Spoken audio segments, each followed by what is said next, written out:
Look who is here, ladies and gentlemen. It's that fun time of the week when Ron the Car Guy stops by and teaches you something about your vehicle. We do. We're actually we're not going to talk about cars or vehicles today. We're going to talk a little bit about the people that work on them, the technicians and the service advisors and stuff in the industry. The brains behind the operation. Well, correct, and certainly they do have a brain, but cars and technology that makes them work. I mean, it's changing as rapidly. As computers and televisions and anything else that's driven off technology and electronics, and those very brains that are out there to fix those vehicles have to learn this stuff and have to come up with how to fix it and how to diagnose the strategies. Exactly. And new technology and systems come out on cars. We don't just automatically know how to fix them. And the perception that there's some special machine that we plug the car into and it tells us what part to put on it. Unfortunately, there's days I wish, but unfortunately that machine does not exist. And there's a lot of people that believe it. Oh, absolutely, absolutely. And it just doesn't work that way. It'll point us in the direction or the area, and it doesn't matter what shop you go to. It points you in the direction or the area where the problem is, but from there you have to take a diagnostic approach to figure out what it needs. So. That's the first takeaway: is the machine does not exist, and if it did, we would certainly have one. But recently, all my technicians and the front counter and staff, we went to training, and it's a 3.5-day event. It's held each year in Kansas City. It's called Vision, and here's a picture of one of the classrooms where some training was going on. This event started 24 years ago. In Kansas City. Jeez. And that's breakfast Saturday morning, and the idea was to bring high quality training to the Midwest.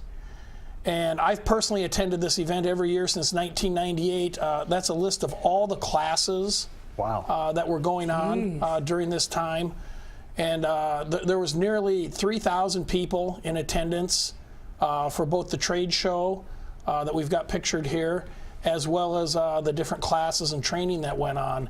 And this event's become known as one of the highest quality training events in the country. I mean, might not be the largest one that they put on, but it's certainly one of the highest quality ones. I was talking to some of the vendors at the trade show and asking them to compare that trade show with the trade shows at other events that they go to across the country. And I was talking to national companies like AC Delco and Snap-on and Motorcraft and stuff, and they all said independently of each other, this one brings the highest number of qualified buyers to the trade show because the level of training tracks the highest quality of technicians and shops down there. So it was really an interesting event. Each year I require that my people not only attend that event, but a minimum of 40 hours worth of classroom training. I mean, cars are complicated, and we have to keep up with what's going on, not only from a knowledge to test it standpoint, but the equipment used to test it. So I was just going to ask, are maintenance shops required to go to courses like this, or do maintenance shops elect to go to things like this? It's an elective. Unfortunately, in our industry, there's no licensing. Like attorneys, teachers, doctors. I mean, they're required to have a certain amount of ongoing education each year. Yeah, and there isn't that. I mean, if you were at all.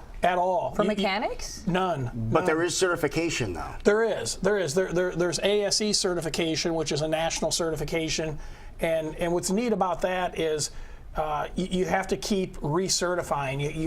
You can't just get the certification and keep it forever. I recently had to go take some tests to maintain my certification, and that's what they're doing is they're making sure that you're keeping up with the industry. But you could, in my industry, if you're a service technician or a mechanic, you could quit going to school today and just keep working on cars until it got to where you couldn't work on them anymore. You couldn't pick a wrench up anymore. Well, you could pick the wrench up, but you wouldn't know what to be taken off. Yeah, exactly. All right, so the one you went down to in Kansas City, this is above and beyond what the ESC certification is. Yes. This is actually, it's put on by the ASA Midwest Automotive Service Association. I've talked about them before, and it's a 6-state organization, and we work together to put this on, and it's open not just to ASA members. I mean, anybody can attend. We had people from 41 states. Wow. And 6 Canadian province. So it was a big deal. There was 23,000 hours of training went on in a 3.5-day period. Well, when you see the list of all the classes that were available, how do you know what to? Because obviously you can't take every single course. When you're there. Absolutely. So how do you know, running a place yourself, well, what's important? Different shops probably do it differently, but what we do is the course list comes out in November.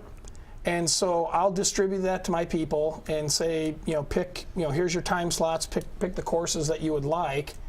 And because they know best where they struggle, or if some new technology came out for, suspension or electronic steering or something like that, they need to learn or want to learn about that stuff.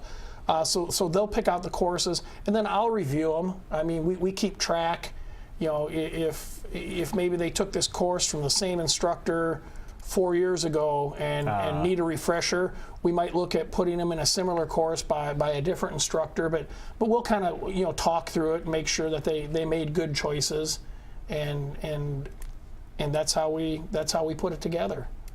I think you always assume when you go into a repair shop, a maintenance shop, that they're going to have the highest level of education as possible to work on your vehicle the best way they can, but that might not always be the case. I'd ask. I was going to say, is this something you would ask them? I would, ask, where do your technicians receive their training? Where do they go? And Vision's not the only source that's out there. I mean, there's other sources. I mean, we're part of the Bosch network. So there's training classes. We throughout the year, we send technicians to Chicago. We send them to Minneapolis to get training. General Motors, the AC Delco provides training that we can go to, and then of course your suppliers, Napa, CarQuest, O'Reilly's, they all have training courses. Oftentimes those will be more localized. There'll be maybe a 3 or 4 hour class in the evening or on a weekend or something like that. But this particular event, it kind of amazes me because when I go down there. I was co-chair of the event this year, so when I went down there, I actually helped work the event, and I'm looking through the roster, and of course I go to the Iowa section. I want to see who's there from Iowa, and a lot of times it's the same shops. I could have predicted who was there. There were some new people or some people that hadn't been there for years, but then there's other shops, and it's like. I know this place has a new guy, or I know maybe they struggle in this area or something like that, and it amazes me that we're close to Kansas City, right, and that more places don't take advantage of this, but hopefully they're getting their training somewhere else, because this industry is just on a fast pace. When we look at we talk about them trying to hit 54 miles to the gallon, corporate fuel economy. I mean, we're not smart cars out there. Exactly. I mean, cars that are going to, drive themselves. I mean, all that technology. We're still back to the machine to plug it into and tell us what part to replace. So the Kansas City deal, that's once a year? It is. Okay. It is. And it's then, annual. And then locally, how many times do your guys go out and train locally on average? They say one individual, say somebody who went to the Kansas City event, how many more times during the year will they be going to training? Oh, I would say probably at least 12. 12? Yeah. We shoot. Oh my goodness. Yeah. That's worse than school. Well, But it's something to keep in mind if you're needing some work done on a vehicle. Make sure you're going to an accredited place where they continue that training, and don't be afraid to ask. No, ask. What kind of training and certification do you have? Of course, this is where you find Westside Auto Pros over on Northwest 92nd Court. First time might be a little tricky getting there, but after you get there the first time, piece of cake. Absolutely. We're kind of like Barada's Restaurant. Hard to find the first time. And after that, it's good to go. Now, if people have any questions for you, because you are really good at answering questions directly. I love to answer questions, and you can certainly contact me either through Westside Auto Pros. All the contact information's on on our website, or you can go to askronthecarguy.com, and you can submit a question to me there. I personally answer all the questions, and I do so pretty quickly. Yes, you do. Thank you, Ron the Car Guy. You're welcome. All right, buddy.